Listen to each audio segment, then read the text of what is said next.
এবার সমন্বয়কদের ফাঁসি সরাসরি ইতিহাস হবে। বিএনপি নেতা স্বরাষ্ট্রমন্ত্রী সালাউদ্দিন আহমেদের চরম কঠোর ঘোষণা।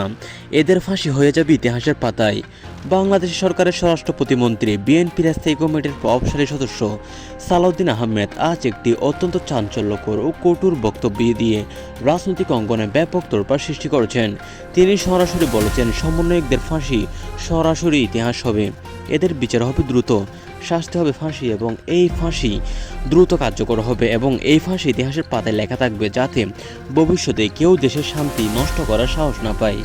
সালাউদ্দিন আহমেদ আরও বলেন, জুলাই আন্দোলনের নাম করে যারা দেশকে অরাজকতার দিকে ঠেলে দিচ্ছে, জনগণের রক্তের উপর দাঁড়িয়ে ক্ষমতার খেলা খেলছে, সংসদে অশোভন আচরণ দেখাচ্ছে, রাষ্ট্রীয় প্রতিষ্ঠানের বিরুদ্ধে উস্কানি দিয়েছে, অর্থাৎ নাহিদ ইসলাম, হাসনাত আবদুল্লাহ সহ সকল সমন্বয়কদের বিরুদ্ধে রাষ্ট্রদ্রোহিতা, দেশদ্রোহিতা, গণহত্যা ও অর্থ পাচারের অভিযোগে মামলা চলছে।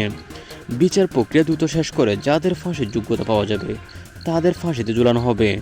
এই ফাঁসি শুধু শাস্তি নয়, এটি ইতিহাস হবে, যাতে আগামীর প্রজন্ম জানতে পারে যে দেশের বিরুদ্ধে যারা ষড়যন্ত্র করে তাদের পরিণাম কীরকম হয়।